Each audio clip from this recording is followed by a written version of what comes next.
I have a question for you. When life feels stable, suddenly out of nowhere you feel uncomfortable? You feel tension? You try to sabotage it? Maybe you ruminate on things and create scenarios in your head. Maybe you create fights, gossip, or generate some kind of tension to return to comfort in some way.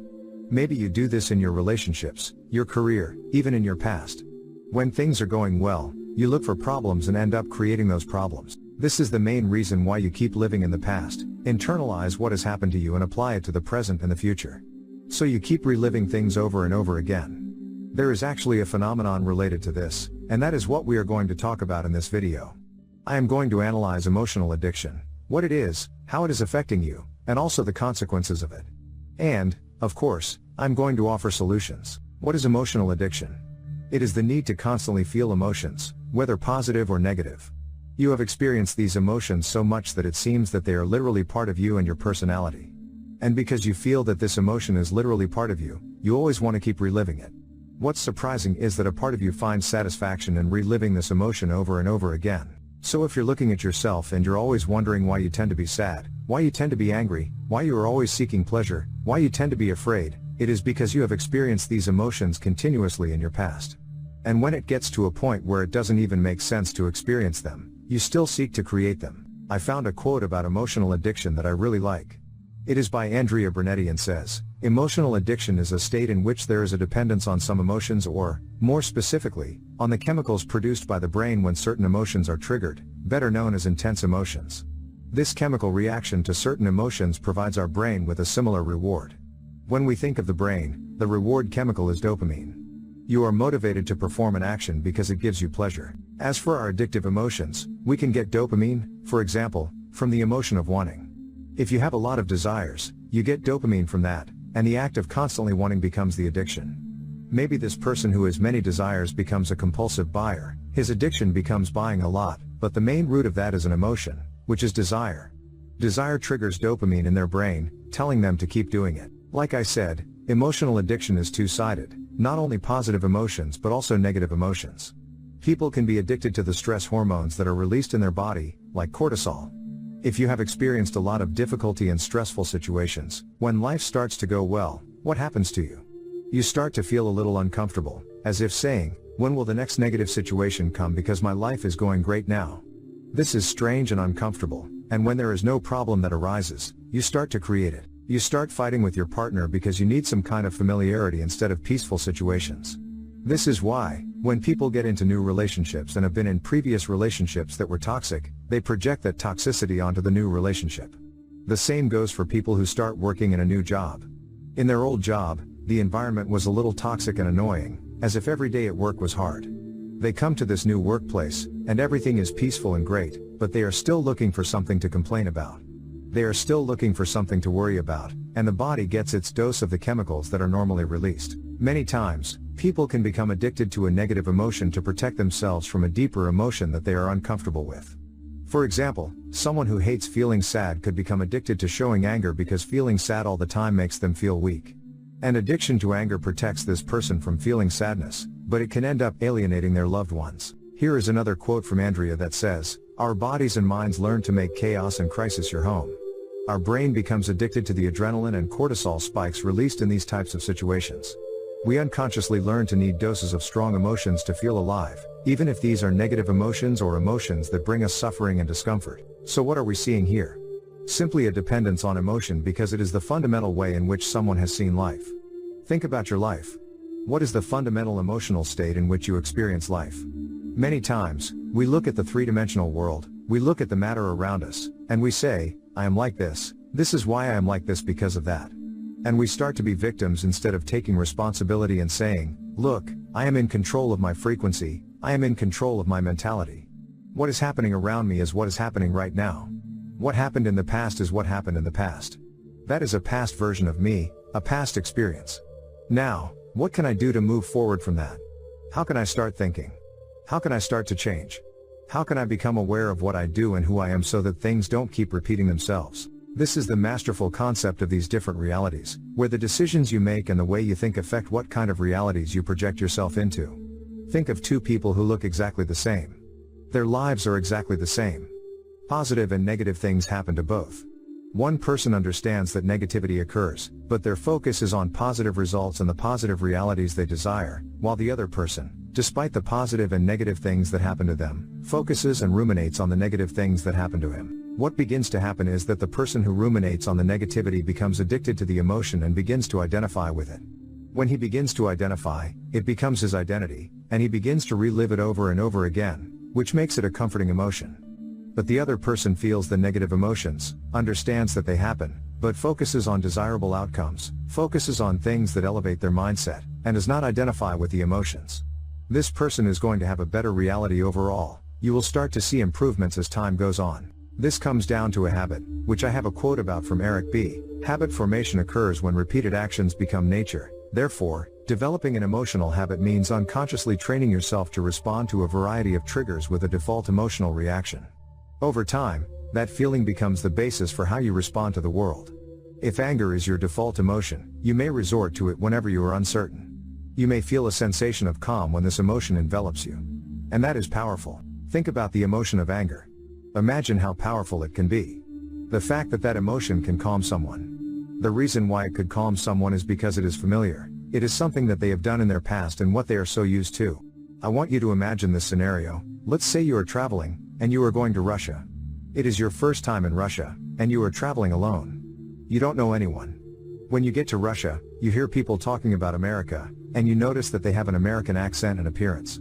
While they speak, they begin to talk about a city near where you live. Let's say they are talking about New York, and it turns out that you live in New York. You intervene in the conversation and say, "Oh, you are from New York? I am from there too." You don't know these people. They could be mass murderers, they could be crazy people, you don't know who they are. But the simple fact that there is familiarity in the conversation creates trust and creates a sense of comfort. They are from the same place. You don't know these people, but the fact that they are from the same place creates a certain comfort. This is the same with our emotions, and another reason we begin to depend on an emotion is for the same reasons we might depend on a substance or behavior: for comfort, relief, release, tranquility, distraction, avoidance, and escapism. We become so dependent on this emotion that it seems like an obsession, a compulsion, or even an addiction. Certain emotions can become our default feeling when we don't know how to feel about things, when we are simply insecure and there are uncertainties.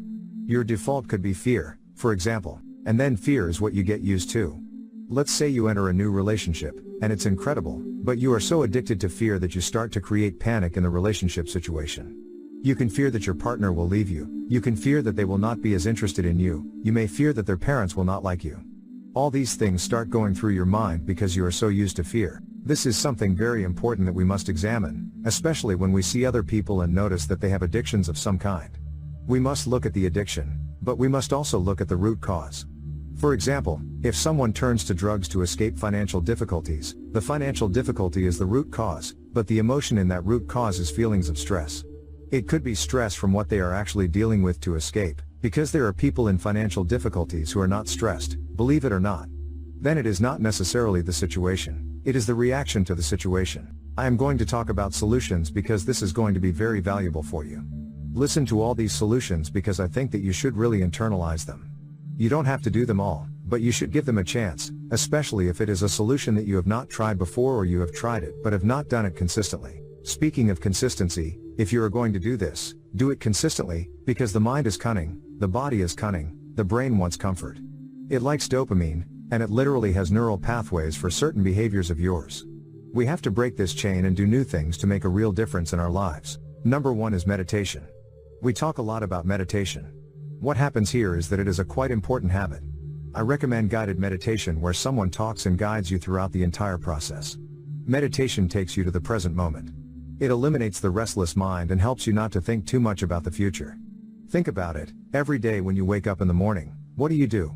You start thinking about everything you have to do, and then what happens is that you associate emotions with those activities. For example, you have to take the children to school, and you think, the traffic is going to be intense, the people driving badly, we could be late. These emotions start to arise because you're thinking about the future and you associate emotions with it. Meditation can cut this in half, and it can keep you present. And guess what? When your brain starts thinking about what you have to do later in the day, you will not be as emotionally connected to how you feel. You will not have as strong an emotional charge. Even when you experience some emotion, you will not be addicted or attached to it. That is the power of meditation. It also adds yoga, stretching the body in certain ways to influence the mind. I found a very good quote about meditation: deep, measured, and consciously controlled breathing has dramatic effects on the nervous system. Many disciplines, such as logical breathing, use controlled breathing as a practice to calm the mind and induce serenity. This aligns with the idea that work of breathing is amazing, how the way we breathe literally influences our thought process and how our body reacts. Many of us are very tense, and the reason we are so tense is because subconsciously we have fears. Subconsciously, we are afraid about what is going to come next, what is going to happen in my life next. But when we relax the body, when we can stretch the body, when we can do breath work, we can observe our minds. When the body is relaxed, the nervous system is saying everything is going to be okay. And that is the power of spiritual practices such as meditation and yoga. If you are changing the state of the mind, which affects the body, you are less prone to emotional addictions because you can experience more spectrums of emotions without being addicted to them. You experience it as a human being who experiences these emotions, but it is not you. You understand that as a human being you have a spectrum of emotions that come and go. This also helps you appreciate when others show different emotions, because sometimes maybe other people are a little sad or angry, and you can be very centered, calm, and present, understanding where they are coming from without reacting to it. You will not have this need to be combative with them. You simply stay very centered and present.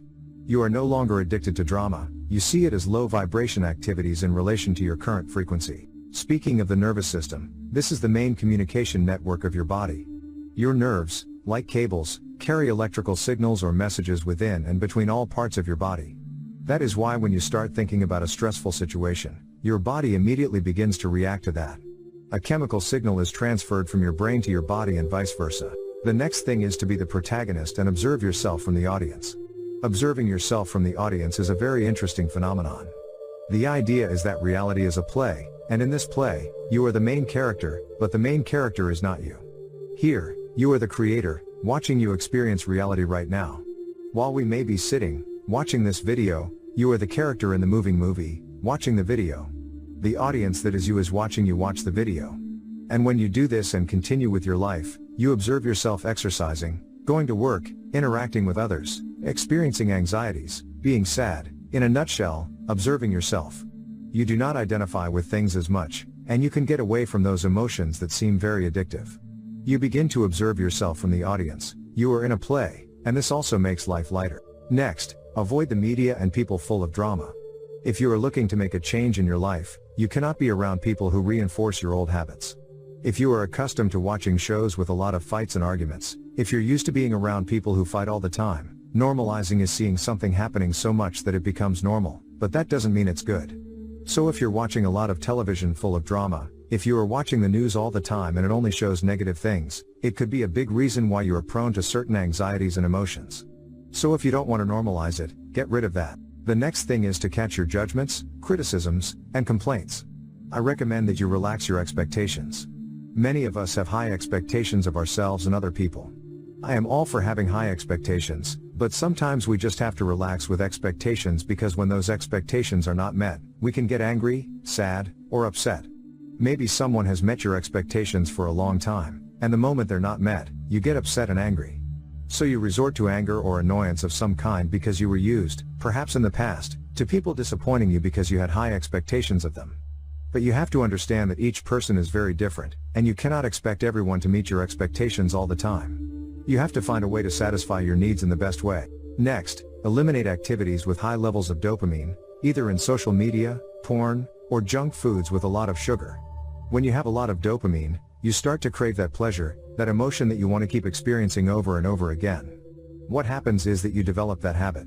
You see the desire and the pleasure all the time, and you can't even do anything else in your life because you don't inspire enough desire or pleasure in your brain. In the past, if you continually sought dopamine and pleasure, your brain found a way to obtain it. So you must be very aware of how you seek out high dopamine activities related to the emotions of desire and pleasure. The next thing is to examine what you are escaping from and why. Look deeper into your fears as things that scare you, things that you have feared in the past, your phobias, and go really deep into that because it can be very powerful in telling you a lot about yourself and about how you act. For example, in the past, maybe you were afraid of abandonment, and because of that fear, you try to make sure that people give you as much attention as possible, as much love as possible, because you have that underlying fear.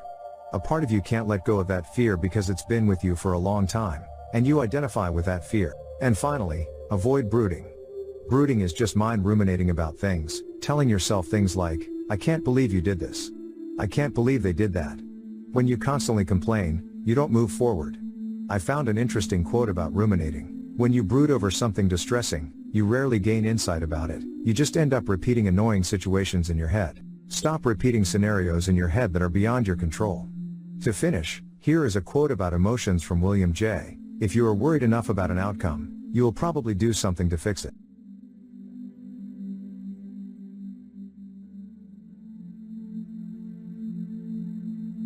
Remember to subscribe and hit the like button for more videos and to help us reach more people.